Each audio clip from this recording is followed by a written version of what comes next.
Well, the cardboard boat races is a project that I've been doing for several years now. And I do that because that is a good way to introduce the scientific method or the engineering design process. So most science teachers at the beginning of a school year will teach either the scientific method or engineering design process.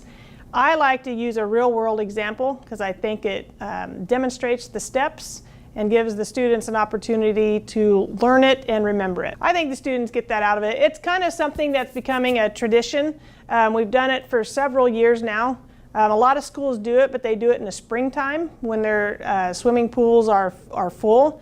I like to do it right at the beginning of the year before they drain our swimming pool. And I use this as an opportunity to teach some physics concepts, but also the engineering design process. So we go through, I state the problem, they do some research, they do some brainstorming ideas, I tell them what they can and can't do, they have to redefine their original ideas, come up with a plan, and then build their boat. So the thing about the boat races, it's only a one-time deal. They don't get to go back and they don't get to fix it and they don't get to try again. So they have to do some research on what makes a boat float, what keeps it from sinking.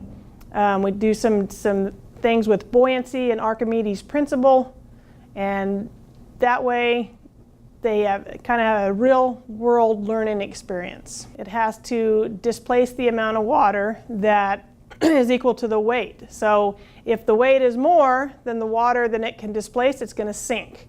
So they kind of have to figure out what's going to be better. Is a flat bottom boat better for that? Is a V-shaped bottom boat better for that? And then they also have to take into consideration where their center of gravity is going to be. If they get too tall, they're going to tip over.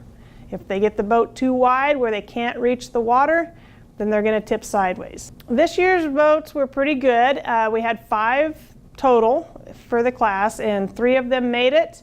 2 of them did not. The students enjoy it. They kind of look forward to it. They know that at the beginning of the school year in physics, that's what we're going to do. I even have community members that ask now when we're going to do the boat races. How did the boat races go? Can we come watch the boat races? So it's kind of something fun and getting to be more and more of a tradition. So I have to say that I appreciate Jonathan Mitchell and Gary Smith and Adam Kephart for keeping the swimming pool open and full and chemicals in it so that we can do this every year, because it's always 2 or 3 weeks past the date that the swimming pool closes. So without them being willing to help us out, we couldn't do this either.